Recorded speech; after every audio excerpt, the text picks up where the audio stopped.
The rain came down hard against the tall windows of Whitmore Hall, and somewhere inside the great house glass shattered against a stone floor.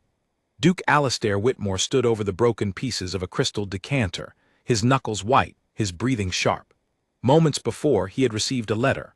The letter told him that Lady Vivienne Ashcombe, the woman he had planned to marry within the month, had already accepted a proposal from a wealthier suitor in the north. She had never loved him at all. She had only wanted his title, his land, and his fortune, and the moment something better appeared, she had left without a single word of warning. He did not cry, he did not shout. He simply stood there, staring at the broken glass, feeling something inside his chest close like a door being locked for the last time. From that night forward, Alastair became a different man. He stopped attending balls unless duty forced him to appear. He stopped writing letters to the young women his mother tried to introduce him to. He grew colder with every season that passed, and the servants at Whitmore Hall learned to speak softly around him, for his temper had grown short and his patience shorter still. 3 years went by.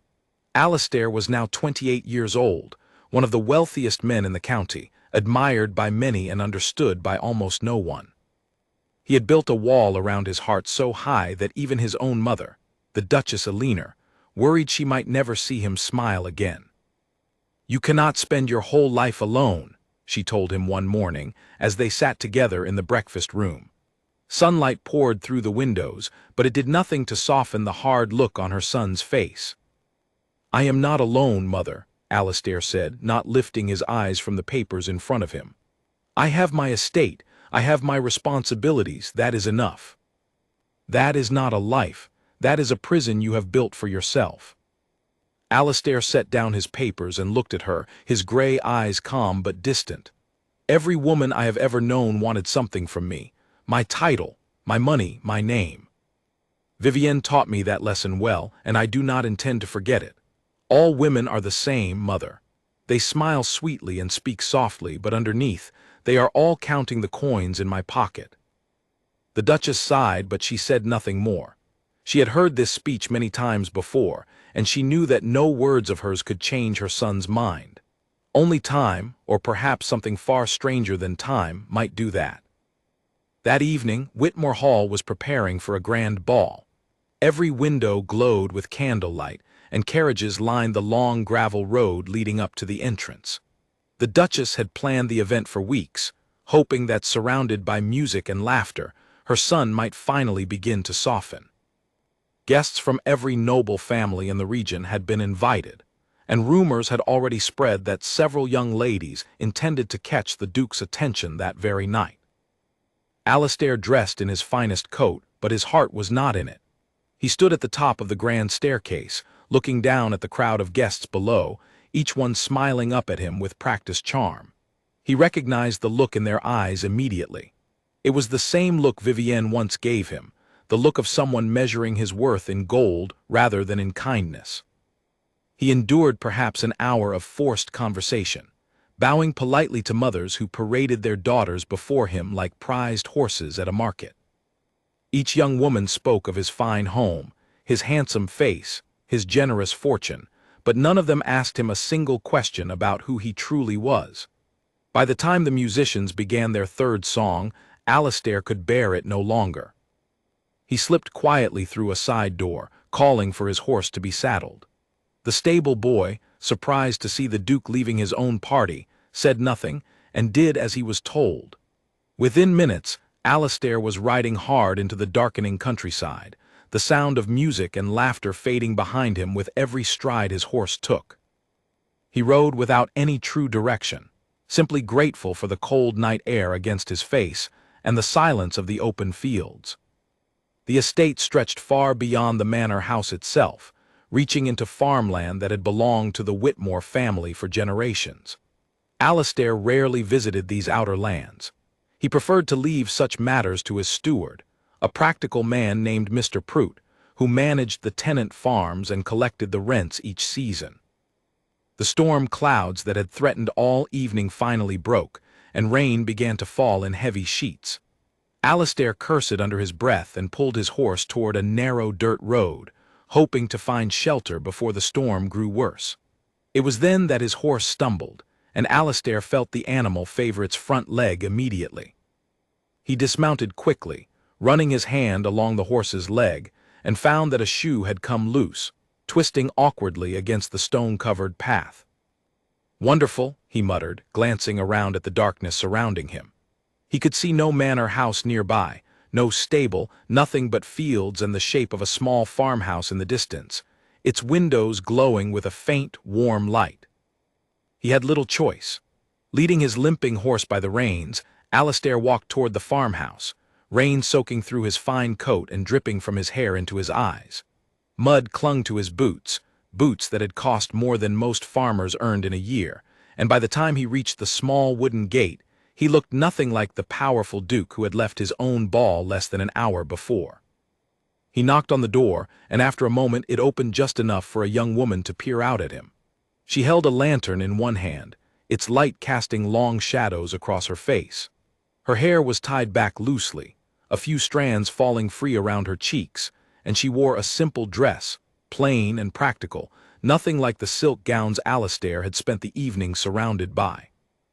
"Can I help you?" she asked, her voice steady, showing no fear despite the late hour and the stranger standing at her door. "My horse has thrown a shoe," Alistair said, trying to keep his voice calm despite his irritation at the entire evening. "I need shelter until the storm passes, and perhaps someone who can look at the animal's leg." The young woman studied him for a long moment, her eyes moving from his soaked, expensive coat to his mud-covered boots, and then back to his face. She did not seem impressed by his appearance, nor did she seem particularly concerned about who he might be. "You can put the horse in the barn," she said finally, opening the door a little wider. "There's dry hay and a stall in the corner. My father will look at its leg in the morning once the storm has passed. He knows horses better than most." "And where might I stay?" Alistair asked, a little surprised that she had not immediately offered him a place inside the house, as most people did the moment they learned who he was, though of course she did not yet know his name. "The barn has a loft," she answered simply. "It's dry and there's enough hay to keep you warm. I'll bring you a blanket."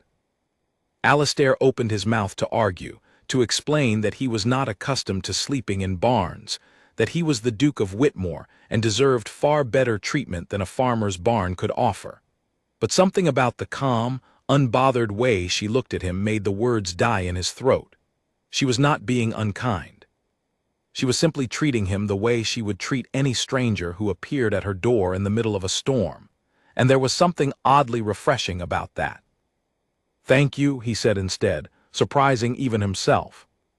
She nodded once and pointed toward a large wooden structure a short distance from the house. "The barn is that way. Watch your step, the ground gets slippery near the fence."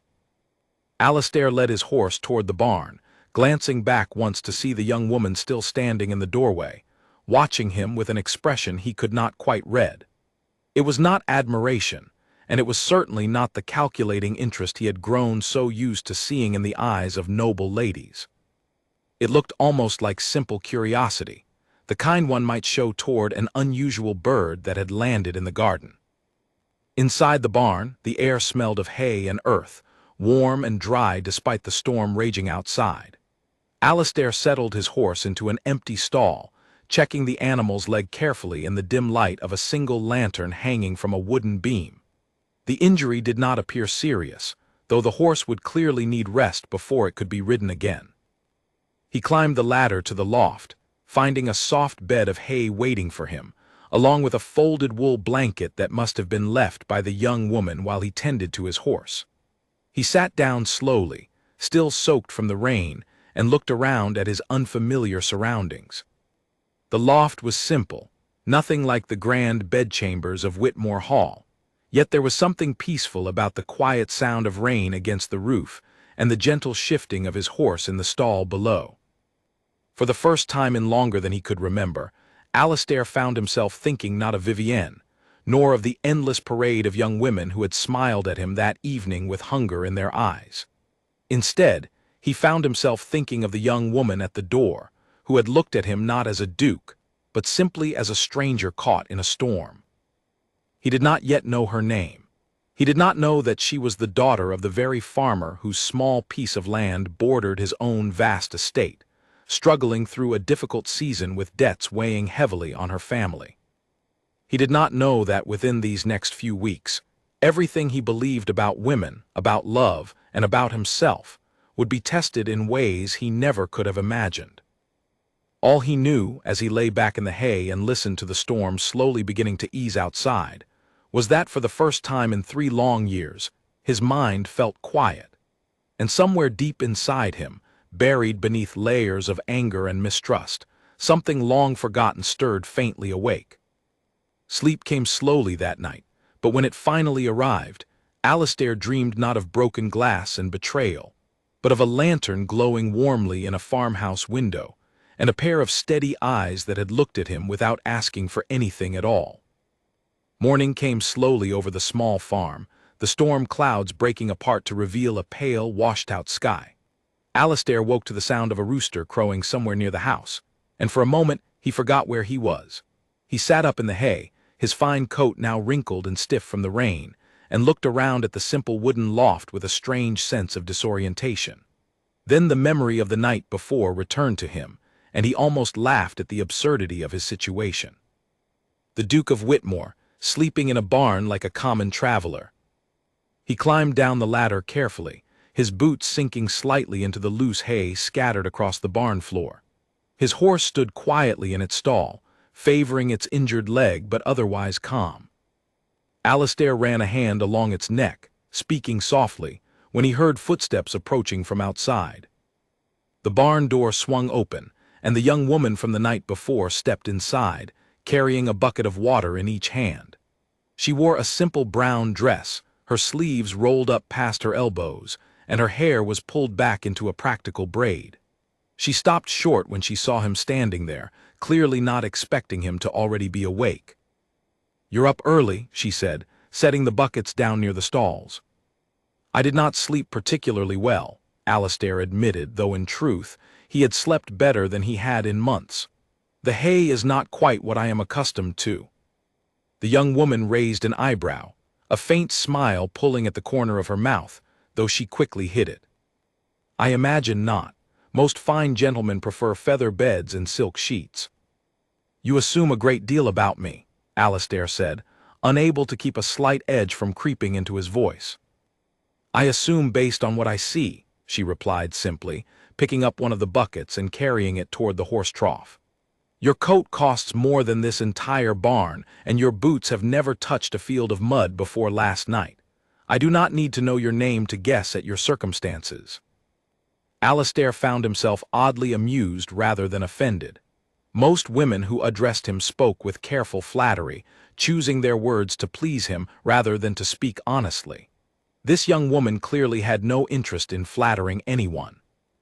"My name is Alistair," he said, deciding for the moment to withhold his full title.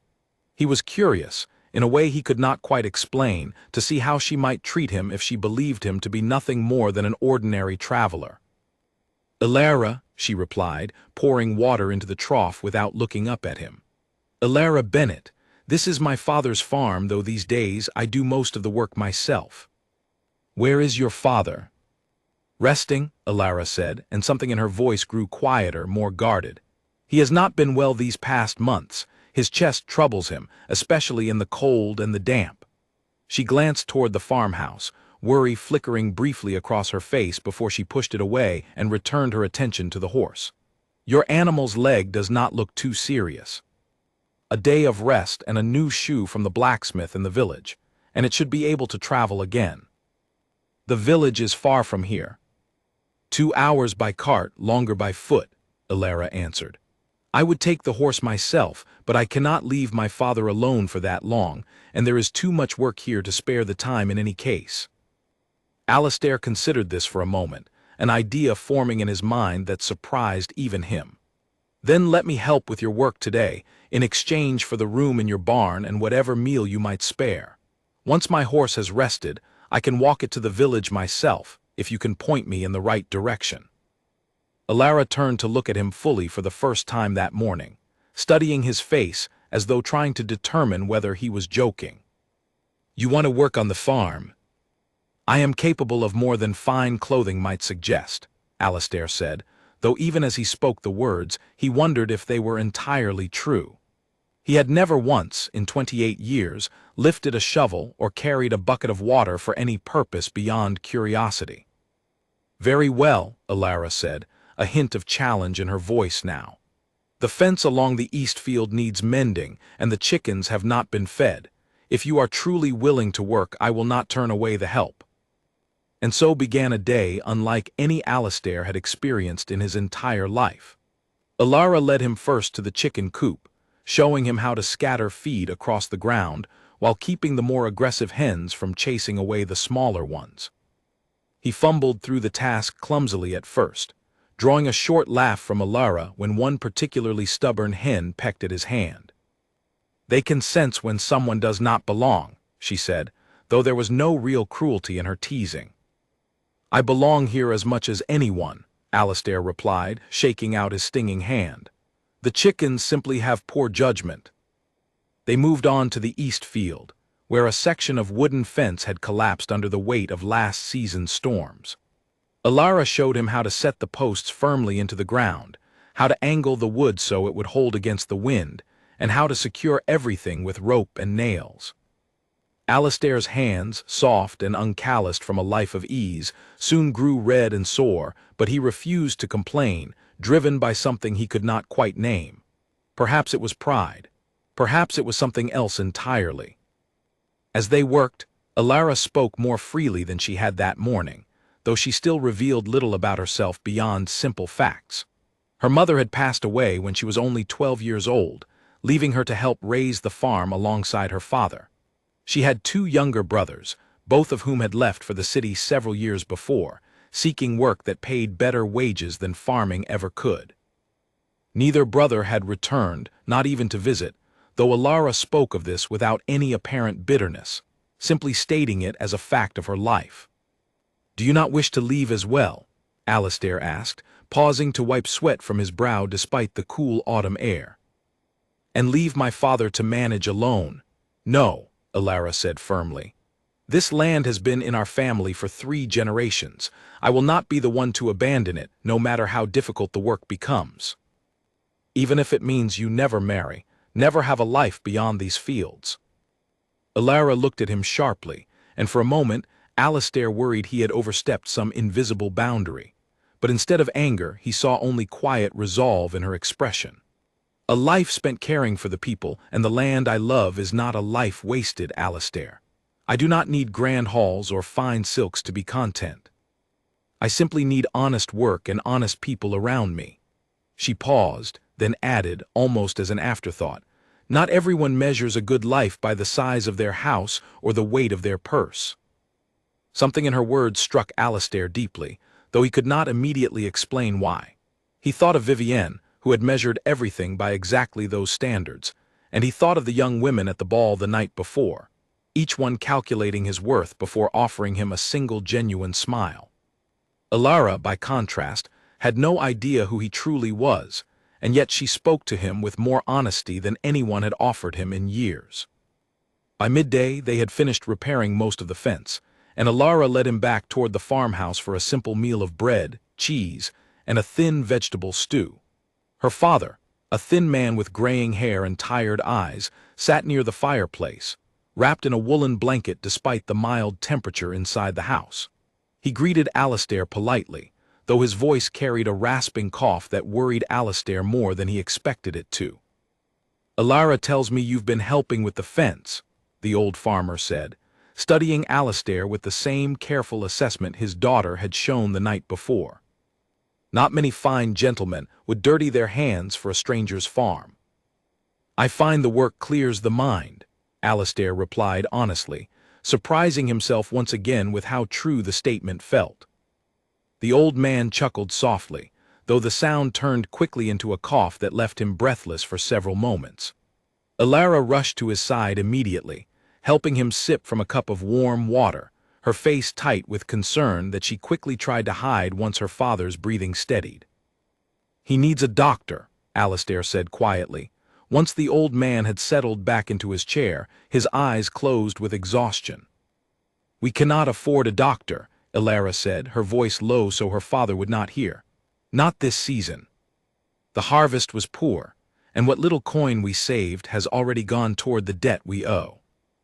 "Debt?" Alistair asked, though something in his chest tightened at the word, some instinct warning him that this conversation was leading somewhere important. Elara hesitated, clearly reluctant to share more with a stranger she had known for less than a day. But something in Alistair's steady gaze seemed to convince her that he was not simply asking out of idle curiosity. "There is a lord who owns much of the land bordering ours," she said quietly. "Lord Garrick Vane. My father borrowed money from him 3 years ago when the drought destroyed most of our crops. We have been paying the debt back slowly ever since, but the interest grows faster than we can manage to pay it down. If we fall behind again this season, Lord Vane has made it clear he intends to claim the farm entirely." Alistair felt something cold settle in his stomach at the mention of Garrick Vane's name.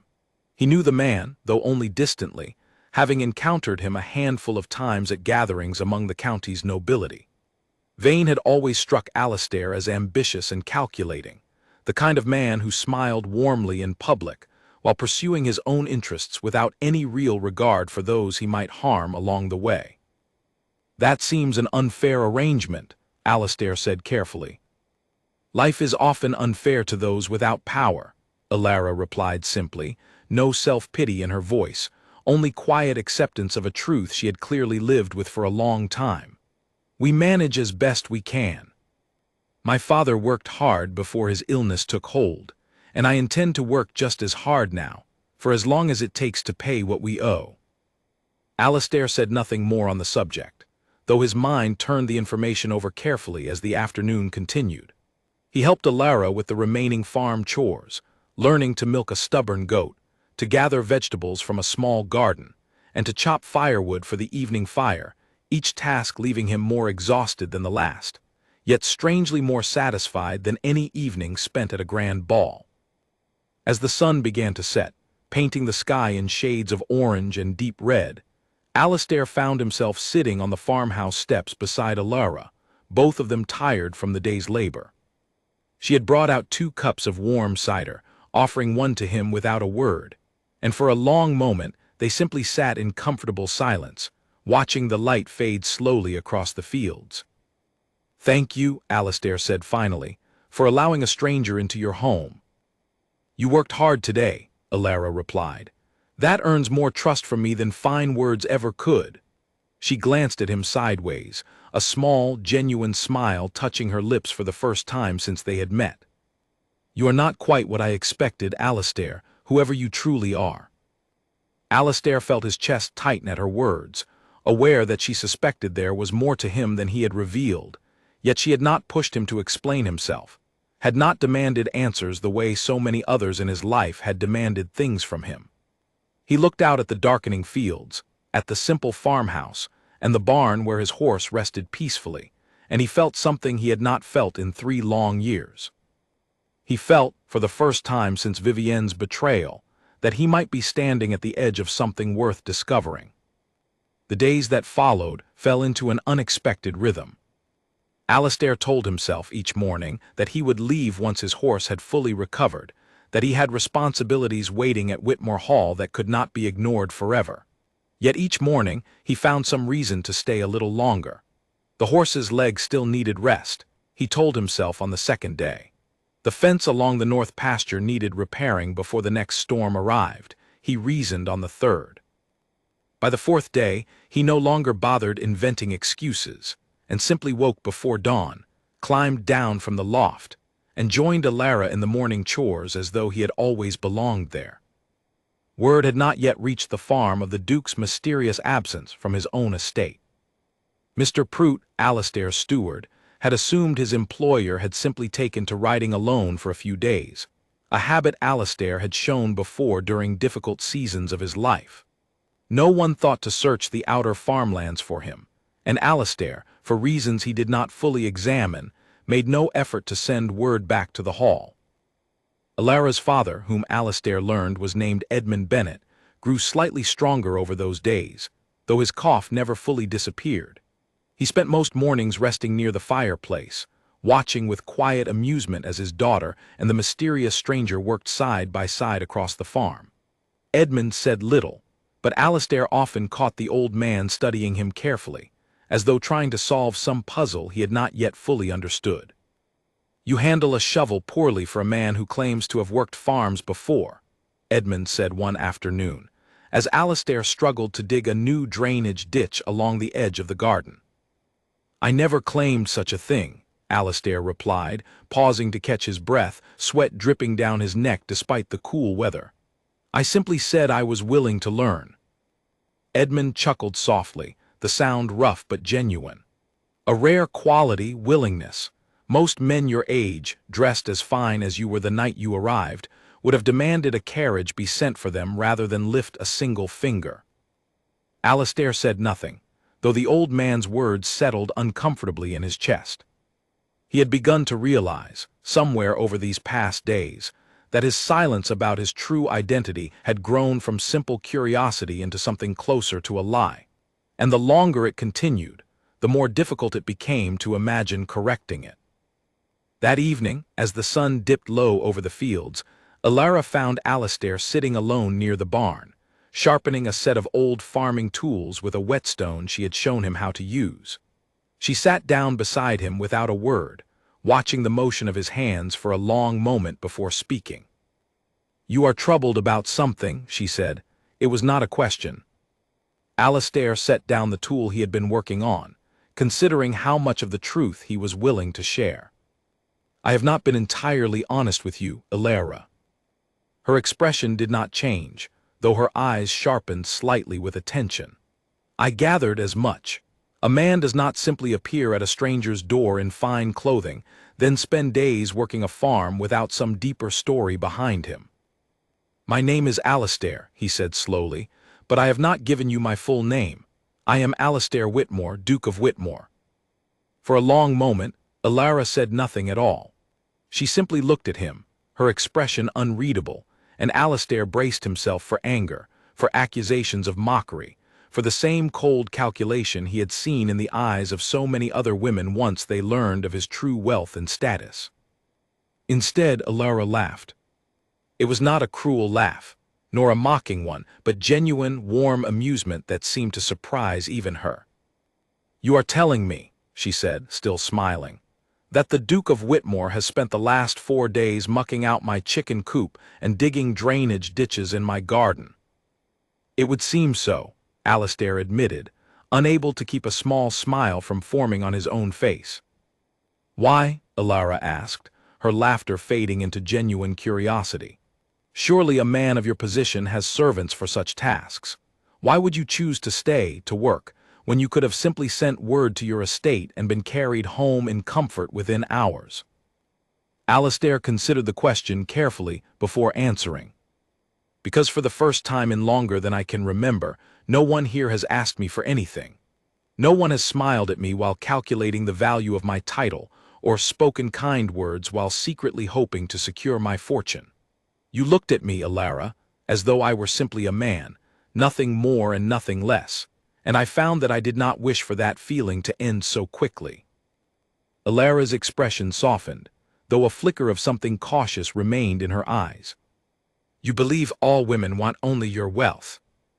"I have been given good reason to believe so," Alastair said quietly, and then, almost against his own will, he found himself telling her of Vivienne, of the broken engagement, of the 3 long years he had spent building walls around his heart to keep from ever being wounded so deeply again. Alara listened without interrupting, her expression growing softer with genuine sympathy as he spoke. "That must have caused you great pain," she said once he had finished. "It did," Alastair admitted, "and it taught me a lesson I have not forgotten since." "A lesson learned from one person's cruelty should not become a judgment placed upon every person who follows," Alara said, her voice gentle but firm. "I am sorry for what was done to you, Alastair, truly I am. But you cannot walk through the rest of your life believing every woman you meet carries the same intentions as the one who hurt you. That is not fairness. That is fear wearing the mask of wisdom." Her words struck him deeply, more deeply than he cared to admit. He had spent 3 years convinced that his cynicism was simply clear-eyed realism, a hard-earned understanding of how the world truly worked. Yet sitting there beside Alara, in the fading light of an ordinary evening, he began to wonder if perhaps he had simply been afraid, hiding behind bitterness rather than risking the possibility of being hurt again. "You do not seem interested in my title," he said. "Nor my fortune. I am interested in the man who spent his morning trying and mostly failing to convince a stubborn goat to be milked," Alara replied, a teasing smile returning to her lips. "Titles do not tell me anything true about a person's character. Actions do." They sat together in comfortable silence as the last light faded from the sky, stars beginning to appear faintly overhead. Alistair felt lighter than he had in years, as though confessing the truth had lifted some heavy weight from his shoulders that he had not even realized he was carrying. Over the following days, their friendship deepened in ways neither of them had fully anticipated. Alistair continued helping with the farm work, though now Alara no longer hesitated to tease him about his continued clumsiness with certain tasks, nor to ask him questions about his life at Whitmore Hall, questions he found himself eager to answer honestly. He told her of his mother, the Duchess Elinor, who worried constantly about his happiness. He told her of his childhood, of long summers spent exploring the vast estate grounds before responsibility and grief had hardened him into the man he had become. In turn, Alara shared stories of her own childhood, of her mother's gentle singing voice, of learning to plant seeds alongside her father before she was even old enough to walk the full length of the fields without growing tired. She spoke of her dreams, modest as they were, to see the farm thrive once more, to watch her father grow strong and healthy again, to perhaps, one day, build a small schoolhouse for the children of the surrounding farms, so they might learn to read and write without needing to travel the long distance to the village school. "That is a fine dream," Alistair said one evening, genuinely moved by the simple generosity of her vision. "It is a small dream compared to the lives of dukes and duchesses," Alara replied modestly. "It is not small at all," Alistair said firmly. "It is perhaps the finest dream I have heard in years, precisely because it asks for nothing in return beyond the chance to help others." Alara looked at him then with an expression he had not seen from her before, something softer, something that made his heart beat a little faster in his chest. Neither of them spoke of it directly, though the growing warmth between them had become impossible to ignore, present in every shared glance, every quiet laugh, every moment of comfortable silence spent working side by side beneath the open sky. Edmund noticed it too, watching the two of them with a knowing look that he kept mostly to himself, though occasionally he would offer a quiet comment that made both Alistair and Alara blush and quickly change the subject.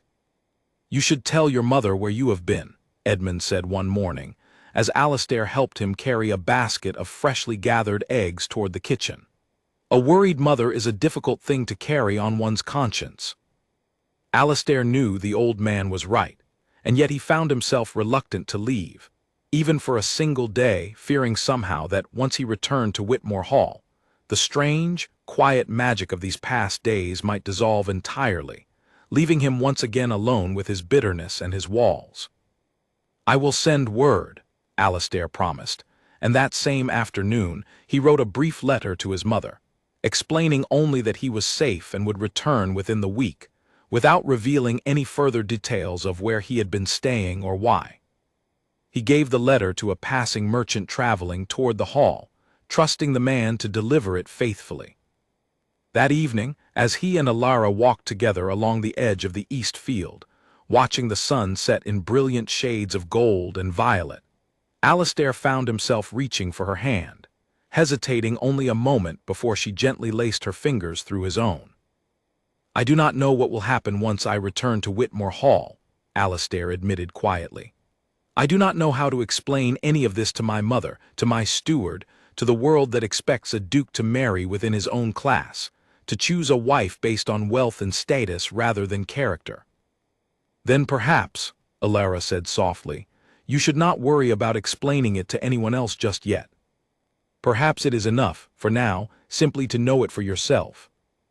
Alistair looked at her, at the gentle strength in her eyes, at the quiet courage with which she faced every hardship life had placed before her, and he felt something inside him shift completely, some final piece of the wall he had built around his heart crumbling away entirely. For the first time in 3 long years, Alistair Whitmore, Duke of Whitmore, allowed himself to believe that perhaps love was not a trap set to steal from him, but something far more precious, something worth risking everything to protect. He did not yet know how quickly that fragile hope would be tested. The following morning arrived gray and quiet, mist clinging low over the fields as Alistair made his way toward the barn to check on his horse. The animal's leg had healed well over the past days, strong enough now to carry him the full distance back to Whitmore Hall, and Alistair knew, with a heaviness settling in his chest, that he could no longer delay his return. His mother deserved more than a brief, vague letter. His estate deserved his attention, however reluctant he felt to give it. He found Alara in the garden, gathering the last of the season's vegetables into a woven basket, her breath visible in the cool morning air. She looked up when she heard his footsteps, and something in her expression told him she already understood what he had come to say. "Your horse is ready to travel," she said, not quite a question. "Yes," Alistair admitted, "I must return to the hall today. My mother will be worried, and there are matters of the estate that cannot wait any longer." Alara nodded, setting down her basket carefully, though her hands trembled slightly as she did so. "I understand. You have responsibilities far beyond this farm." "Alara," Alistair said, stepping closer, "I do not intend for this to be a farewell. I wish to return as soon as my duties allow, and I wish to speak with your father properly, to explain my intentions honestly, without hiding behind false names any longer." A small, hopeful smile touched her lips, though worry still lingered in her eyes. "You truly mean to court me, a duke and a farmer's daughter?" "I mean exactly that," Alistair said firmly, taking her hands in his own. "I do not care what tradition or expectation might say about such a match. I have spent 3 years believing that love was nothing more than a clever performance, a mask worn to hide greed and ambition. You have shown me otherwise, Alara. In every honest word and every genuine kindness you have offered a stranger who arrived at your door with nothing but a lame horse and a broken heart." Alara's eyes glistened with unshed tears, though she laughed softly, brushing them away before they could fall. "Then go, attend to your responsibilities, and return when you are able. I will be here, tending this farm as I always have, waiting to hear whether your fine words hold true once you are surrounded once more by silk and title." "They will hold true," Alistair promised. "I swear it." He gathered his horse from the barn, now fully recovered and eager to move after days of rest, and before mounting, he turned back to look at Alara one final time, memorizing the image of her standing in the misty morning light, strong and unwavering despite the uncertainty of what lay ahead for them both. He said his farewells to Edmund as well, thanking the old farmer sincerely for his hospitality and promising to return soon with proper explanations for the deception he had maintained during his stay. The ride back to Whitmore Hall felt longer than Alistair remembered, though in truth it took barely 2 hours beneath a clearing sky. As the grand towers of his estate came into view, rising tall and gray against the horizon, Alistair felt a strange mixture of emotions settle over him. Relief at returning to familiar surroundings mixed uneasily with a hollow sense of loss, as though he were leaving behind something far more valuable than the simple farmhouse and its modest fields. His mother met him at the entrance the moment his horse appeared on the long gravel drive, her face a mixture of worry and relief that quickly shifted toward confusion as she took in her son's disheveled appearance, his fine coat still stained with dirt and hay from his days spent working the Bennett farm. "Alistair, where in heaven's name have you been?" the Duchess demanded, rushing forward to embrace him despite the mess of his clothing. "You disappeared from your own ball 5 days ago, and no word from you beyond a single hastily written letter. I have been half mad with worry." "I am sorry, Mother," Alistair said sincerely, allowing himself to be led inside toward the warmth of the sitting room. My horse threw a shoe during the storm that night, and I found shelter at a nearby farm while it healed. 5 days simply to repair a horseshoe? The Duchess asked skeptically, studying her son's face with the sharp, knowing gaze only a mother could possess. Alistair hesitated only a moment before deciding, once again, to embrace honesty rather than continue hiding behind convenient half-truths. There is more to the story than that, mother. I met someone during those days. A young woman named Alara Bennett, whose family owns a small farm bordering our eastern lands. I do not yet know how to explain fully what happened between us, only that I find myself changed by the experience, in ways I did not expect. The Duchess sat back in her chair, studying her son with an expression that shifted slowly from surprise into something closer to cautious hope. You have not spoken of a woman with such warmth in 3 years, Alistair, not since before Vivienne.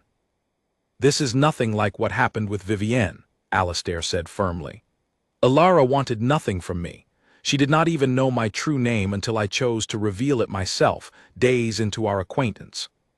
She treated me as an equal, mother, not as a title to be won or a fortune to be claimed. And what do you intend to do now? The Duchess asked carefully. I intend to court her properly, Alistair said, his voice steady despite the uncertainty churning beneath his calm exterior. I know such a match will raise concerns among the nobility, that many will question the wisdom of a duke pursuing a farmer's daughter. But I no longer wish to live my life according to expectations that value status over genuine character. The Duchess was quiet for a long moment, and Alistair braced himself, half expecting her to object, to remind him of his duties to his title and his family name. Instead, to his surprise, a small smile spread slowly across her face.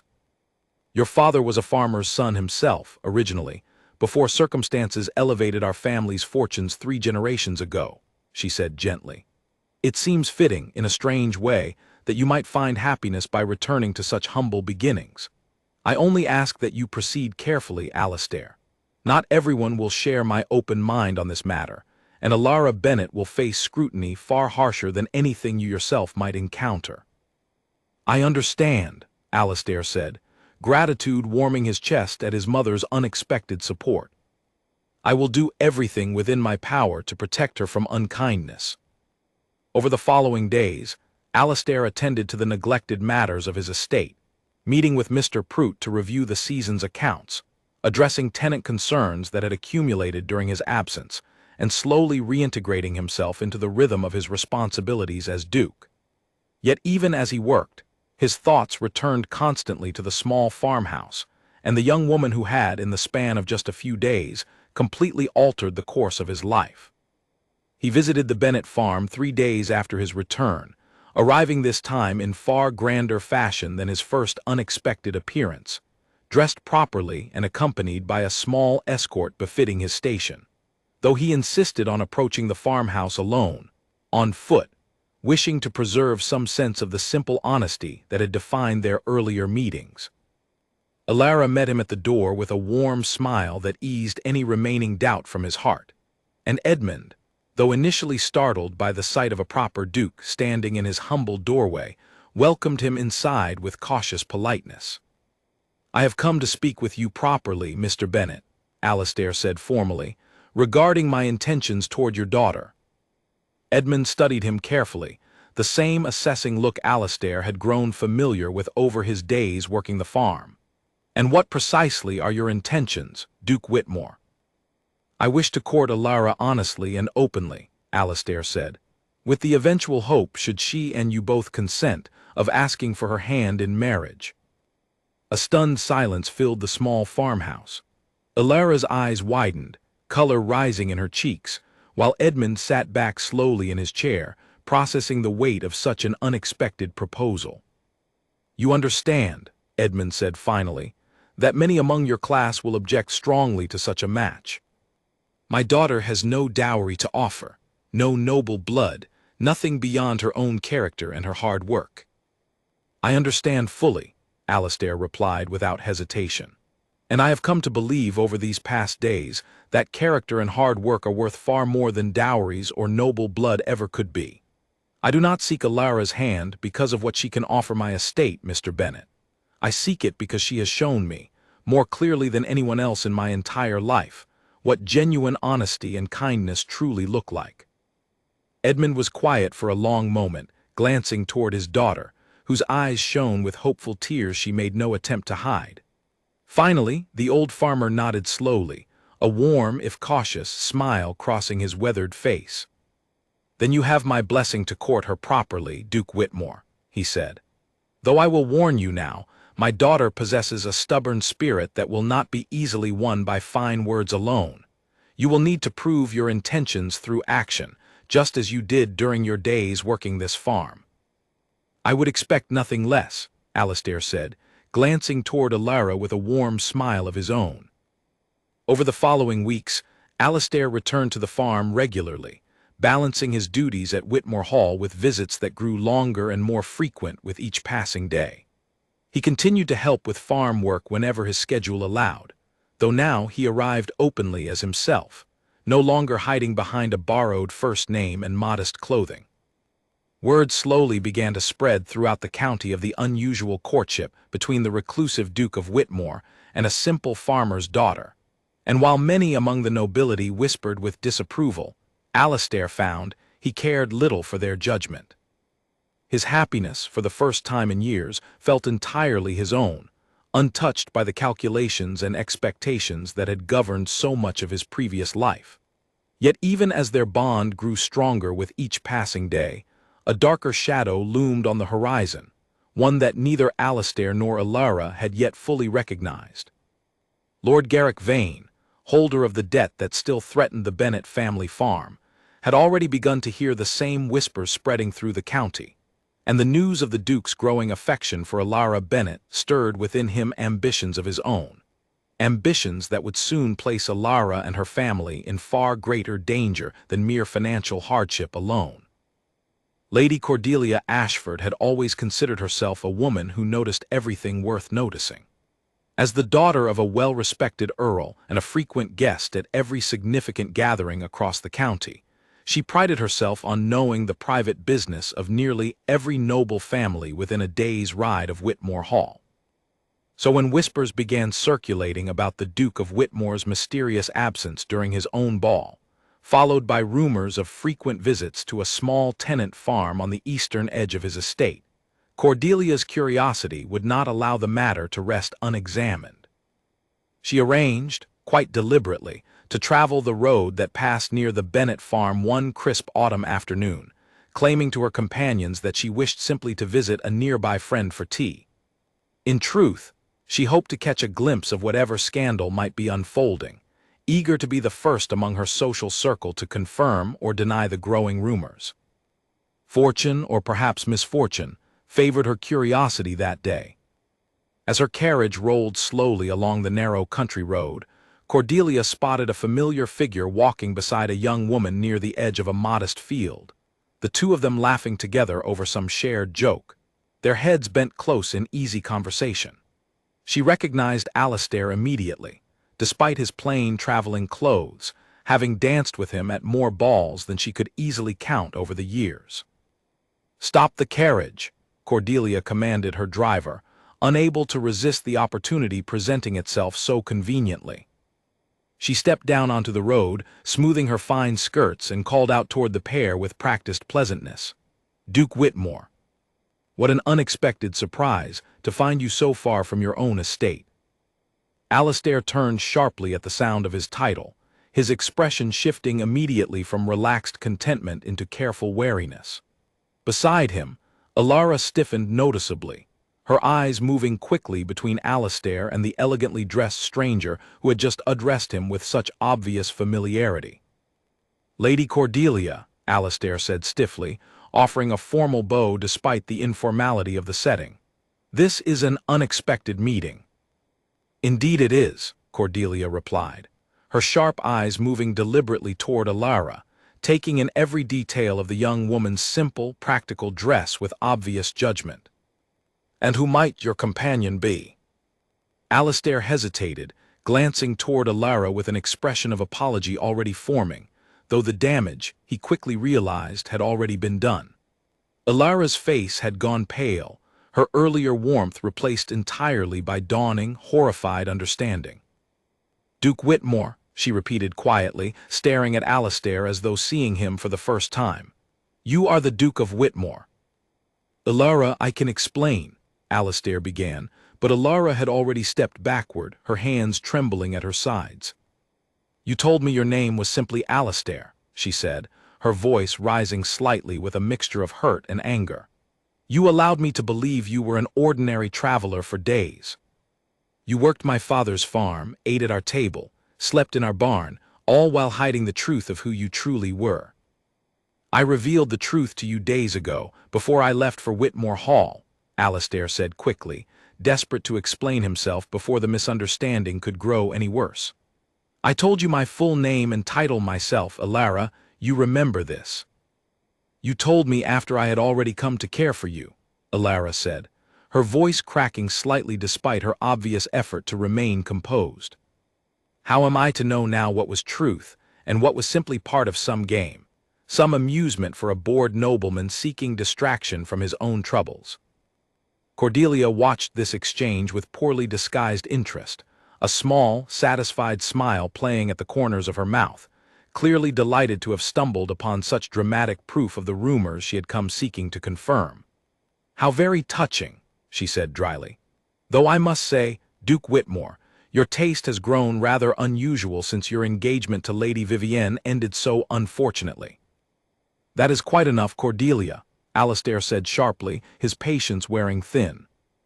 "I only speak the truth others are too polite to mention," Cordelia replied with feigned innocence, though her eyes glittered with obvious amusement at the chaos she had caused. "I shall be certain to mention this delightful encounter at dinner this evening. Such news travels quickly, does it not?" With that, she returned to her carriage, offering one final knowing glance toward Alara before ordering her driver onward, leaving behind a heavy, uncomfortable silence between Alistair and Alara. "Alara, please," Alistair said, turning back toward her, desperation creeping into his voice.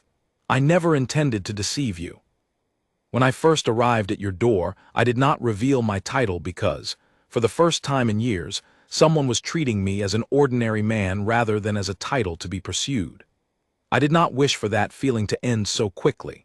Once I understood how deeply I had come to care for you, I told you the truth myself, before any outside pressure forced my hand."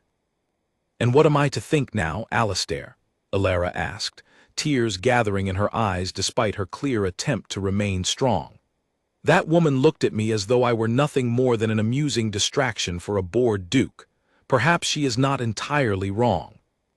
Perhaps this has all been some game to you, a temporary escape from your grand life before you return to marry someone of proper status." "That is not true," Alistair said firmly, stepping closer, though Alara backed away, clearly unwilling to be reassured so easily. "I have never in my life spoken more honestly to anyone than I have to you these past weeks." "I need time, Alistair," Alara said quietly, wiping at her eyes with the back of her hand. "Time to think, to understand what any of this truly means. Please, do not come to the farm for a while. I need to sort through my own feelings, without your presence clouding my judgment."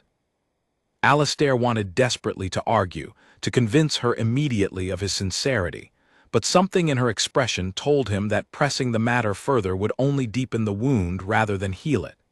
He nodded slowly, though his heart felt as though it were breaking all over again. "I will respect your wishes," he said quietly, "though I hope you will allow me the chance, eventually, to prove my intentions truly and fully." Alara said nothing further, simply turning and walking back toward the farmhouse, her shoulders tight with a mixture of hurt and confusion that Alistair felt entirely responsible for causing. He watched her go, feeling more helpless than he had in 3 long years, unsure how to repair what had just been broken by a single careless encounter along a country road. That evening, word of the encounter spread through the county exactly as Cordelia had promised, twisted and exaggerated with each retelling, until the story bore little resemblance to the truth of what had actually occurred. By the following morning, whispers claimed that the Duke of Whitmore had been secretly toying with the affections of a poor farm girl, using her for amusement before eventually returning to his proper social circle to select a suitable bride. Some claimed Alara had known his identity from the very beginning, and had simply been scheming to trap a wealthy husband through calculated deception. Alastair heard these rumors with growing horror, understanding immediately the damage they might cause to Alara's reputation throughout the county, damage that could follow her for years regardless of the eventual truth. He wished desperately to correct the record publicly, yet doing so risked drawing even more attention to a situation Alara had explicitly asked him to allow time and space to heal. Meanwhile, at the Bennett farm, Alara struggled through her own private turmoil, torn between the genuine affection she had developed for the man she had known simply as Alastair, and the lingering hurt of discovering his hidden title in such a public, humiliating manner. Edmund watched his daughter's quiet suffering with growing concern, though he offered little advice beyond gentle patience, understanding that this was a wound only time and honest conversation could properly heal. "He seemed a good man during his days here," Edmund said one evening, as Alara sat quietly by the fire, staring into the flames without truly seeing them. "Perhaps he is," Alara admitted softly. "But how am I to trust my own judgment now, Father, when I so easily failed to recognize the truth of who he was for days?" "Trust is built through actions taken over time, not through a single moment of misunderstanding," Edmund replied gently. "Give the situation time to settle, Alara. If his feelings are genuine, they will prove themselves through patience and honest effort. If they are not, you will discover that truth as well in time." Alara said nothing, though her father's words settled quietly in her heart, offering a small measure of comfort amid the confusion and hurt still swirling within her. She did not yet know what the coming weeks would bring, nor how quickly circumstances beyond her control would force her to confront not only her feelings toward Alastair, but a far more dangerous threat already gathering against her family's future. Lord Garrick Vane had heard the rumors within a single day of Lady Cordelia's chance encounter along the country road, and unlike most of the county's nobility, who found the story merely entertaining gossip to share over dinner, Vane recognized immediately an opportunity worth pursuing for his own purposes. He had held the debt against the Bennett farm for 3 years now, watching with quiet satisfaction as the family struggled season after season to keep pace with the mounting interest, always just barely managing to avoid the final collapse that would deliver the land fully into his possession. Vane had long harbored his own interest in Alara Bennett, though not out of any genuine affection. He viewed her much as he viewed every valuable asset within his reach, as something to be acquired and controlled. Her beauty and quiet strength had caught his attention years before, and he had always assumed that eventually financial desperation would force her family into a position where marriage to him would become their only viable option to escape the crushing debt. The thought of Alara now finding favor with the Duke of Whitmore threatened to unravel this careful, patient plan entirely. He arrived at the Bennett farm on a cold, overcast afternoon, dressed in his finest coat, his carriage far grander than anything the small farm typically saw approaching its gates. Edmund, still recovering from a recent bout of his illness, met him at the door with obvious wariness, having dealt with Vane's visits before and never finding them pleasant. "Lord Vane," Edmund said carefully, "what brings you to our farm today?" "I have come to discuss the matter of your debt, Edmund," Vane replied smoothly, stepping past the old farmer into the modest sitting room without waiting for an invitation. "As you well know, the next payment is due within the month, and given your recent difficulties, I find myself concerned about your ability to meet this obligation." Alara entered the room at that moment, having heard the carriage approach from the garden, and her expression hardened immediately upon recognizing their visitor. "We have always managed to make our payments, Lord Vane, however difficult the circumstances." "Indeed you have," Vane acknowledged, though his tone carried an edge of condescension that made Alara's jaw tighten with barely restrained frustration. "Yet I understand your attention has been rather divided of late, Miss Bennett. Rumors travel quickly through this county, and I find myself wondering whether your recent acquaintance with the Duke of Whitmore might have distracted you from the more pressing realities of your family's financial situation. Our arrangement with you has nothing to do with my personal affairs, Alara said sharply. On the contrary, Vane replied, his smile turning cold and calculating. I believe it has everything to do with your personal affairs, Miss Bennet. Allow me to be direct. I am prepared to forgive your family's entire debt, immediately and completely, in exchange for your hand in marriage. A stunned silence filled the room. Edmund's face paled visibly, his hands gripping the arms of his chair tightly, while Alara stared at Vane with a mixture of disbelief and rising anger. You cannot be serious, she said finally. Assure you I am entirely serious, Vane replied calmly. Consider the practicalities of the situation, Miss Bennet. Your father's health continues to decline. Your family's debt grows heavier with each passing season. And now, it seems, your reputation has become the subject of unkind gossip throughout the county. Gossip that will only grow worse should your association with the Duke continue without a proper, respectable resolution. Marriage to me would resolve every one of these difficulties simultaneously. Your family's land would be secured. Your father would want for nothing in his remaining years.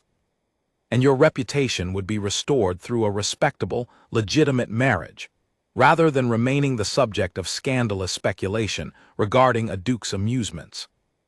I would rather lose this farm entirely than marry you, Lord Vane, Alara said, her voice trembling with barely controlled fury. A noble sentiment, Vane replied, unbothered by her refusal, though perhaps one your father does not share, given the severity of his illness and the very real possibility that losing this farm would leave him with nowhere to properly recover. He turned his gaze toward Edmund, his expression carrying an unmistakable threat beneath its polite veneer. I would hate to see such a difficult outcome befall your family, Edmund, simply because your daughter's pride prevents her from considering a practical solution to your troubles. Get out of my house, Edmund said, his voice weak but resolute, struggling to rise from his chair despite his obvious frailty. Vane rose smoothly, straightening his coat with unhurried composure. I will allow you both time to consider my offer properly. However, I must remind you that your next payment remains due within the month, regardless of whatever decision you ultimately reach. Should that payment not arrive in full, I will have no choice but to pursue the terms of our original agreement, and this farm will pass into my possession entirely, along with everything it contains. He paused at the door, glancing back toward Alara with a final, chilling smile. Consider carefully, Miss Bennet, whether a duke's fleeting affection is truly worth the cost of your family's entire livelihood. He departed without waiting for further response, leaving Edmund and Alara alone in heavy, frightened silence. Edmund sank back into his chair, his breathing labored, while Alara knelt beside him, gripping his hand tightly, her earlier anger now replaced by genuine terror at the impossible situation suddenly facing her family. We will find a way through this, Alara said, though her voice lacked its usual confidence. I do not wish for you to sacrifice your happiness for my sake, Edmund said weakly. Not to that man, not for any reason. I will not marry him, father, Alara said firmly. Whatever happens with this farm, whatever we must endure, I will not become his wife simply to escape financial hardship. Yet even as she spoke these brave words, doubt crept quietly into her heart. She thought of her father's failing health, of the years of hard work that had gone into maintaining this land, of the very real possibility that refusing Vane's offer might cost her family everything they had ever known. And beneath all of this, she thought too of Alistair, of the confusion and hurt still lingering from their last encounter, unsure whether reaching out to him now would seem like desperation rather than genuine affection. Word of Vane's proposal, and of the threat looming over the Bennet farm, reached Alistair within days, carried by Mr. Prout, who maintained careful watch over matters concerning the estate's neighboring lands and had heard rumors circulating among the local tenant farmers. Alistair listened with growing horror and rage as his steward relayed the details of Vane's visit to the Bennet farm. That man would use financial desperation to force a woman into marriage, Alastair said, his hands clenched into tight fists. This cannot be allowed to stand. The debt is legally binding, Your Grace, Mr. Prout said carefully. Lord Vane holds every right to demand payment or to claim the property should payment fail to arrive. Then I shall pay the debt myself, Alastair said immediately, in full before the month's deadline arrives. Alara asked for time and distance, Your Grace, Mr. Prout reminded him gently. Intervening so directly, particularly given the current rumors already circulating through the county, might complicate matters further rather than resolve them. Alastair paced the length of his study, torn between respecting Alara's request for space and his desperate need to protect her from a threat far more dangerous than mere gossip. Finally he stopped, a plan forming clearly in his mind. Then I shall pay the debt anonymously, he said, through an intermediary so that Alara need not know the source of the payment, at least not immediately. Her family's farm must be protected, regardless of whatever personal difficulties remain unresolved between us. Mr. Prout nodded slowly, understanding the wisdom in this approach. I shall arrange the matter discreetly, Your Grace. Though I must caution you, Lord Vane is not a man who accepts defeat easily. He may seek other means to achieve his intentions, should this particular scheme fail to succeed. Then we shall face whatever comes next, Alastair said firmly, together if Alara will allow it. But I will not stand idle while an innocent family faces ruin simply because a cruel man believes financial desperation gives him the right to claim a woman who does not wish to be claimed. As Mr. Prout departed to arrange the discreet payment of the Bennet family's debt, Alastair remained alone in his study, staring out the window toward the distant fields where Alara's farm lay hidden beyond the horizon. He did not know whether his actions would be enough to earn back her trust, nor whether Vane would accept defeat so easily once his scheme to claim both the farm and Alara's hand had been thwarted. But he knew with absolute certainty that he could not simply stand by and allow harm to come to the woman who had taught him, in the span of just a few short weeks, what genuine love truly looked like. The coming days would test not only his resolve, but the depth of feeling that had grown between them, in ways neither Alastair nor Alara could yet fully anticipate. 3 weeks passed before Alara learned the truth of who had paid her family's debt. She had noticed, with cautious relief, that no letter of demand had arrived from Lord Vane as the deadline approached, and when she finally traveled to the village to inquire directly with the clerk who managed such financial records, she discovered that the entire debt, principal and accumulated interest together, had been paid in full by an anonymous benefactor nearly 2 weeks earlier. She suspected immediately who might be responsible, though she could hardly believe Alastair would take such drastic action after she had asked him explicitly for space and time. When she returned home and shared the news with her father, Edmund's face broke into a knowing smile that confirmed her suspicions before he even spoke a word. There is only one man wealthy enough and devoted enough to have arranged such a thing quietly, Edmund said gently. He should not have done this without speaking to me first, Alara said, though her protest carried little real anger, warmth spreading through her chest despite her attempt to remain composed. Perhaps he understood that speaking to you first might have meant losing precious time your family did not have, Edmund suggested. Sometimes, Alara, love expresses itself not through grand declarations, but through quiet, selfless action expecting nothing in return, not even gratitude or recognition. Alara said nothing further, though her father's words lingered in her mind throughout the following days as she continued her usual farm work, her thoughts returning constantly to Alastair, despite her earlier resolve to maintain distance until her own feelings had settled clearly. Meanwhile, Lord Garrick Vane's fury upon discovering that his carefully constructed scheme had been thwarted knew no bounds. He arrived unannounced at Whitmore Hall itself, demanding an audience with Alastair, his composed public demeanor entirely abandoned in favor of open, bitter anger. You had no right to interfere in a private financial arrangement, Vane snapped, pacing furiously across Alastair's study. I had every right to prevent an innocent family from being manipulated through cruel financial coercion, Alastair replied coldly, his own composure unwavering despite the intensity of Vane's rage. Your intentions toward Alara Bennett were never honorable, Lord Vane. You sought to trap a grieving, struggling family into a marriage neither Alara nor her father genuinely desired, using their desperation as leverage against them. And what of your own intentions? Vane demanded.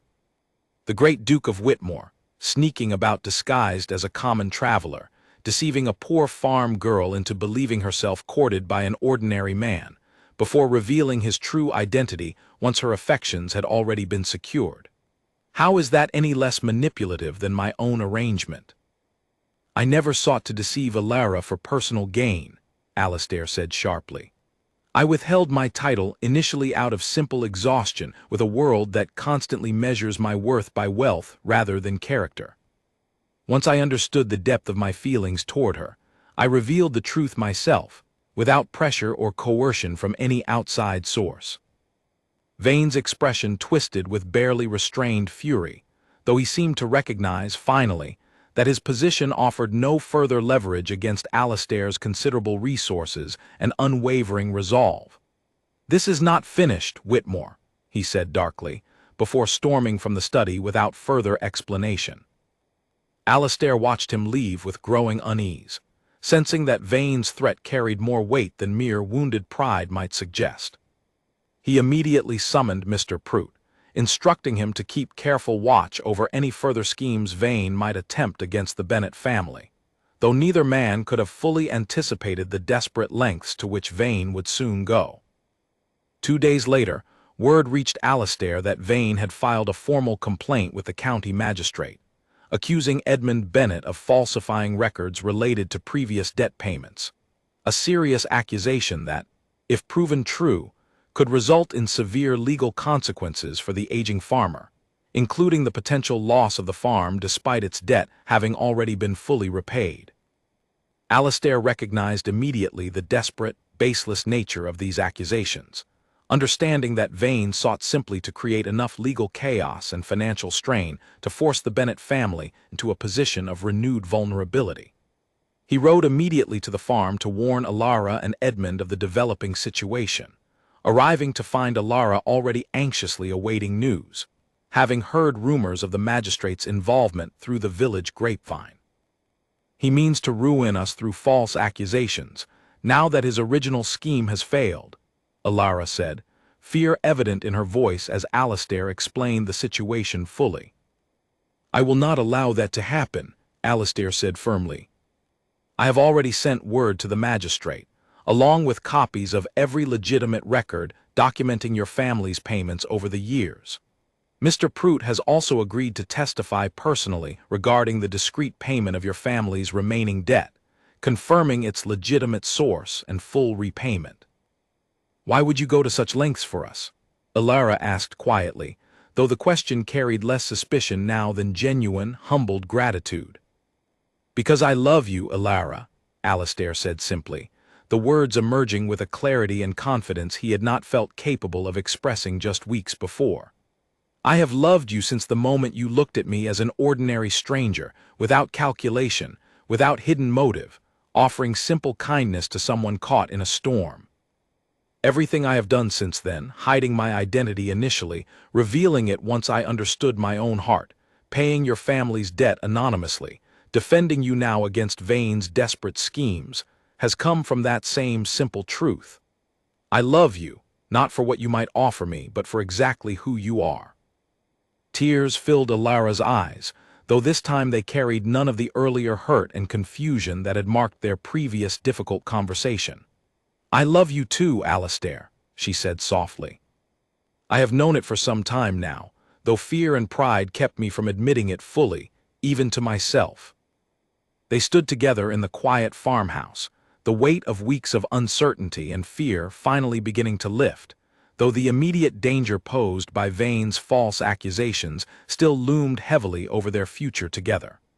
Alastair pulled Alara into a gentle embrace, holding her close as she wept quietly with relief against his shoulder. We will face whatever comes next together, Alastair promised. I will not allow Vane's bitterness to destroy your family, nor to prevent us from building the life we both deserve. The magistrate's hearing took place 1 week later, in the small county courthouse where such matters were typically settled. Vane arrived with his lawyer, presenting a series of documents he claimed proved discrepancies in the Bennett family's payment history.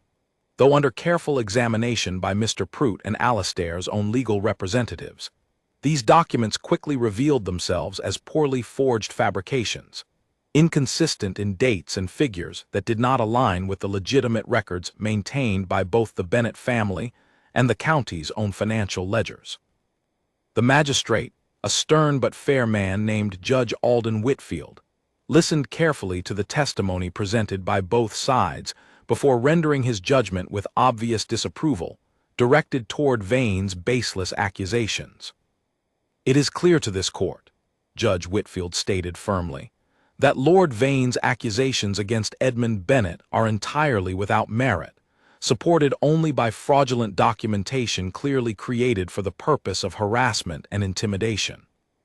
Furthermore, this court finds troubling evidence suggesting Lord Vane's original debt arrangement with the Bennett family included predatory terms designed to trap the family in perpetual indebtedness, terms that this court strongly recommends be investigated further for potential violations of county lending regulations.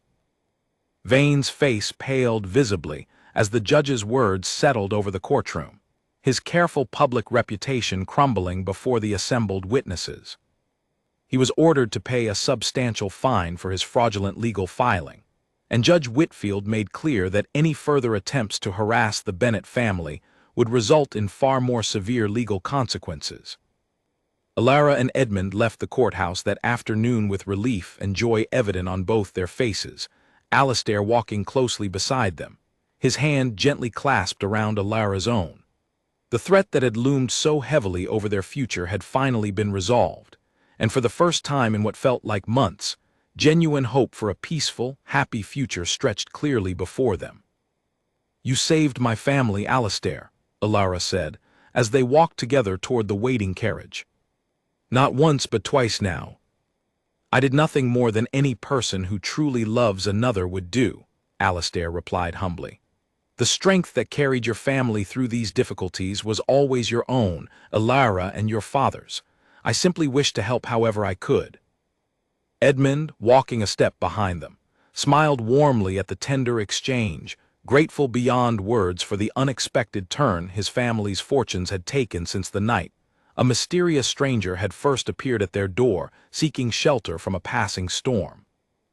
Yet even as this particular danger passed, Alastair understood clearly that greater challenges still lay ahead. Announcing his intention to marry Alara publicly would invite scrutiny and judgment from every corner of noble society, and he knew that proving his love genuine and lasting, in the eyes of a skeptical world, would require far more than simply defeating one bitter, desperate man's schemes. Winter settled gently over the county in the weeks following the courthouse hearing, the fields around the Bennett farm turning pale beneath frost each morning, though inside the small farmhouse, warmth and hope had taken firm root where fear once lived. Alastair visited nearly every day now, openly and without pretense, his carriage becoming a familiar sight along the narrow road leading to Alara's home. The whispers throughout the county had not entirely faded, but they had shifted noticeably in tone, curiosity now outweighing judgment as more people witnessed firsthand the genuine devotion between the Duke and the farmer's daughter. Still, Alastair understood that a formal announcement of his intentions would invite far greater scrutiny than casual gossip along country roads. He decided, after much careful thought, that the proper venue for such an announcement would be the Whitmore family's traditional winter gathering, an event attended each year by nearly every noble family within the county, including many who had already formed strong opinions about the unusual courtship currently capturing everyone's attention. "You do not need to prove anything to those people," Alara said, one evening as they sat together near the fire in her family's modest sitting room, discussing his plans for the upcoming gathering. "Their approval was never something I sought in the first place." "I know that," Alistair replied gently, taking her hand in his own. But like it or not, my position carries certain responsibilities. If I intend to make you my wife and my Duchess, I want to do so with clarity and confidence, standing before my peers without hesitation or apology for the choice I have made. Alara studied his face carefully, seeing the quiet determination there, and finally nodded, understanding that this was not about seeking approval, but about claiming their happiness openly, without shame or secrecy clouding their future together. The night of the winter gathering arrived cold and clear, stars scattered brightly across the sky above Whitmore Hall as carriages once again lined the long gravel drive, much as they had on the night, months earlier, when Alistair had first fled his own ball in search of solitude. This time, however, he did not intend to flee. He stood at the top of the grand staircase, dressed in his finest formal attire, watching as Alara arrived on his mother's arm, the Duchess Elinor having insisted on personally overseeing every detail of Alara's appearance for the evening, from a simple but elegant gown befitting the occasion to gentle guidance on the formal customs of noble gatherings that Alara had never before experienced. Alara looked radiant as she ascended the staircase toward him, her natural grace and quiet confidence far more striking than any elaborate jewelry or fashionable styling could have achieved. Whispers rippled through the assembled guests as she passed, curious eyes following her every step, though Alara held her chin high, refusing to be diminished by the scrutiny surrounding her. Alistair met her at the top of the stairs, offering his arm formally, and together they descended into the grand ballroom where the evening's festivities were already well underway. Conversation among the guests fell noticeably quiet as the couple entered together, and Alistair felt Alara's hand tighten slightly around his arm, though her composed expression revealed nothing of whatever nervousness she might have felt internally. The Duchess Elinor, standing near the head of the room, called for the musicians to pause, and as silence settled fully over the assembled crowd, Alistair stepped forward, Alara remaining close beside him. "Friends and neighbors," Alistair began, his voice carrying clearly across the grand ballroom. "Many of you have heard rumors these past weeks regarding my personal affairs, rumors that have not always reflected the full truth of the matter. I stand before you tonight to correct that record, and to share news that I hope you will receive with the same openness and generosity of spirit that I myself have come to value far more deeply than I once did." He turned to look at Alara, his expression softening with obvious affection that needed no further words to convey its sincerity. "This is Alara Bennet," he continued, "daughter of Edmund Bennet, whose family farm borders the eastern edge of our estate. I met Alara under humble circumstances several months ago, when a storm forced me to seek shelter at her family's home. In the days that followed, working alongside her on tasks I had never before attempted in my life, I discovered something I believed I had lost forever after painful experiences in my past. I discovered genuine, honest love, offered without calculation or expectation of gain." Murmurs spread through the crowd, some clearly disapproving, though many others listened with genuine, curious interest, drawn in by the obvious sincerity in Alistair's voice.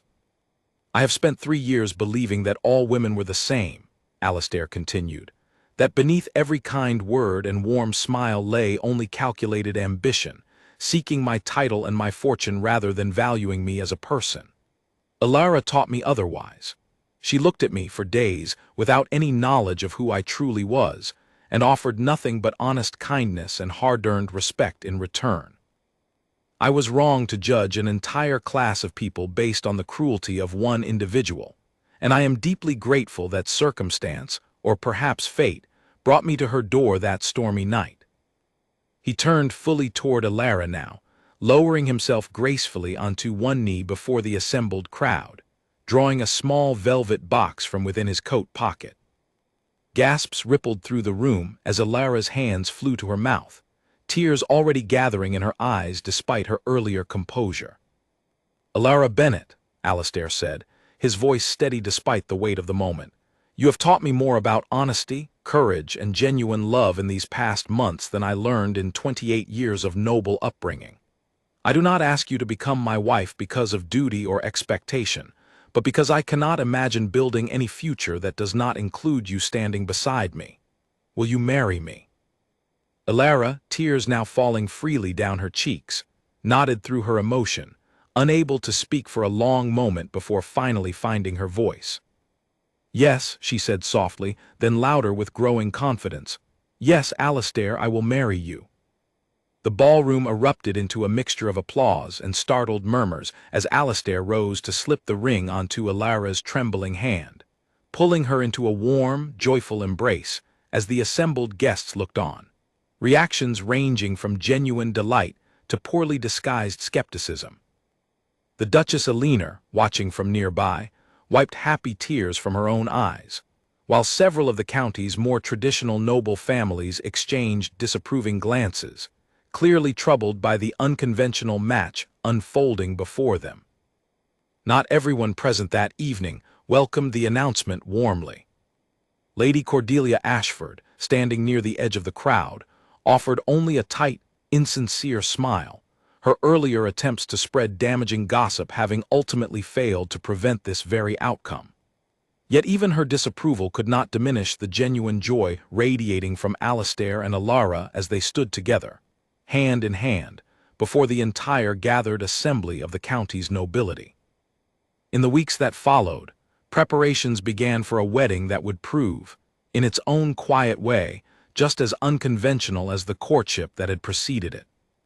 Rather than hosting the grand cathedral ceremony that tradition typically demanded for a duke's marriage, Alistair and Elara chose, instead, to hold their wedding in the very field where they had first properly come to know one another, the east pasture of the Bennet farm, transformed for the occasion with simple, elegant decorations that honored both Elara's humble origins and Alistair's noble position, without favoring one over the other. Edmund, his health steadily improving now that the burden of debt and fear had finally lifted from his shoulders, walked his daughter proudly down a simple grass aisle lined with wildflowers gathered from the very field she had tended her entire life. The Duchess Elinor sat in the front row, joy evident in every line of her face, while a modest gathering of friends, family, and a surprising number of curious, ultimately supportive nobles watched as Alistair and Elara exchanged vows beneath the open autumn sky. "I once believed," Alistair said during his vows, his voice carrying clearly across the quiet gathering, "that love was nothing more than a clever performance, a mask worn to hide selfish ambition. Elara, you have shown me that true love asks for nothing beyond honesty, kindness, and the courage to see another person clearly, without the distortion of wealth or status clouding one's judgment. I promise to spend the rest of my life honoring that lesson, and honoring you." Elara, her own vows simple but heartfelt, spoke of the stranger who had appeared at her door during a storm, asking for nothing more than shelter, and how that same stranger had taught her that vulnerability and honesty could exist even within the grandest of titles, that a duke's heart could break and heal just as deeply as any farmer's daughter's own.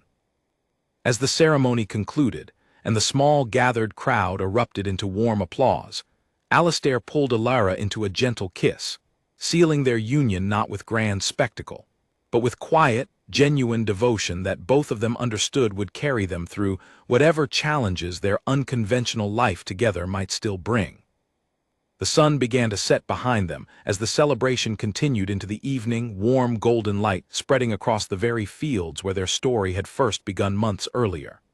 Alistair Whitmore, once so certain that all women shared the same selfish ambitions, had discovered instead a love built on nothing more than honesty, hard work, and genuine kindness, a lesson that would guide him for the rest of his life, and a truth he would never again doubt. Spring returned to the county the following year, and with it came changes that few residents could have predicted when Alistair and Elara first exchanged their vows in that quiet field. The Bennet farm, once burdened by debt and uncertainty, now thrived under new arrangements Alistair had put carefully into place, its harvest supported by improved irrigation drawn from the wider estate's resources, and its future secured permanently as land held jointly under the protection of the Whitmore family name. Edmund's health continued to improve steadily with each passing season, the weight of financial worry no longer pressing heavily upon his chest each night. He spent his days now teaching his grandchildren, whenever visits allowed, the same careful farming techniques passed down through generations of his family, delighting in watching new life continue the traditions he had worked so hard to preserve. Alara, now Duchess of Whitmore, had not abandoned the simple values that first drew Alastair to her, despite her elevated position within noble society. She used her new influence and resources to establish the very schoolhouse she had once described as a modest dream, built at the edge of the farming community, where children from struggling families could learn to read and write without the burden of long travel or costly fees. The schoolhouse quickly became a source of great pride throughout the county, and Alara often spent her mornings there personally, teaching lessons alongside hired instructors, refusing to let her title separate her from the community she had always considered home. Alastair, too, had changed in ways that extended far beyond his personal happiness. His experiences on the Bennett farm had taught him a deep respect for the tenant farmers who worked his estate's lands, and he implemented fairer rental agreements and improved support systems that many neighboring landowners initially mocked, before eventually adopting similar reforms themselves once they witnessed the increased loyalty and productivity such fairness inspired among his own tenants. Lord Garrick Vane, meanwhile, faced continued consequences for his earlier predatory lending practices, as the magistrate's initial investigation expanded to uncover similar exploitative arrangements Vane had established with several other struggling families throughout the county. Stripped of much of his wealth and social standing through subsequent legal proceedings, Vane eventually left the county entirely, his ambitions of power and control ultimately undone by his own cruelty and greed.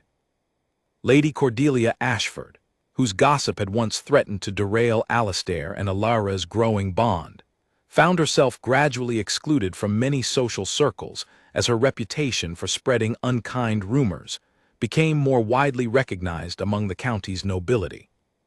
In time, she softened considerably, perhaps humbled by watching the genuine happiness that Alastair and Alara continued to share despite every obstacle placed before them, and eventually offered a sincere, if awkward, apology to Alara during a chance meeting at a charity event, an apology Alara accepted graciously, choosing forgiveness over lingering resentment. The Duchess Elinor found in Alara not merely a beloved daughter-in-law, but a genuine friend, the two women spending many afternoons together discussing everything from estate management to the simple pleasures of gardening, a shared interest that surprised them both given their vastly different upbringings. Elinor often remarked, with quiet satisfaction, that she had never seen her son happier, nor more genuinely himself, than in the years following his marriage to a woman society had once dismissed as entirely unsuitable for a duke. As for Alastair and Alara themselves, their love only deepened with each passing season, strengthened rather than diminished by the challenges they had overcome together. They welcomed their first child within 2 years of their marriage, a daughter they named Margaret, after Alara's own mother, whose gentle memory continued to guide Alara's approach to kindness and hard work even years after her passing. Margaret grew up moving freely between the grand halls of Whitmore Estate and the simple, honest fields of her grandfather's farm, absorbing lessons from both worlds that shaped her into a young woman who, much like her mother before her, valued character far more highly than status or wealth. Years later, when Margaret herself reached an age where marriage prospects began to occupy the attention of the county's noble families, she often heard the story of her parents' unconventional courtship recounted with warmth and admiration, rather than the scandalized whispers that had once accompanied its early days. The tale of the cynical duke who swore all women were alike, until a poor farmer's daughter taught him the true meaning of honest love, had become, in time, one of the county's most beloved stories, told and retold at gatherings for years to come, a gentle reminder that genuine character mattered far more than birth or fortune in determining a person's true worth. Alastair, reflecting often in his later years on the storm that had first led him, quite by accident, to Alara's door, considered it the single most fortunate event of his entire life. What had begun as a simple inconvenience, a thrown horseshoe forcing an unwanted delay during a night he had wished only to escape, had ultimately delivered him to the one person capable of teaching him that love, real and lasting, required nothing more than honesty, patience, and the courage to see beyond the surface of wealth and title toward the true character hidden beneath. Alara, for her part, never regretted the uncertain, occasionally painful path that had led her from a struggling farmer's daughter to Duchess of Whitmore. She often told Margaret, and later her younger son as well, that true worth was never measured by grand houses or fine titles, but by the willingness to work honestly, to love without calculation, and to stand firm in one's own values even when the entire world seemed determined to judge and doubt.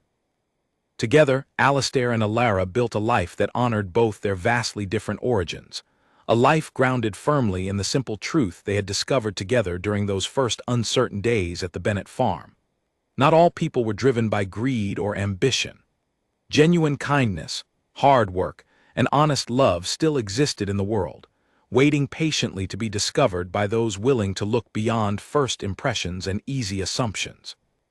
And so, in the fields where their story had first begun, and in the grand halls where it continued to unfold, Alastair and Alara Whitmore lived out their days together, proof enough that even the deepest cynicism could be gently, patiently transformed into lasting, unshakable love.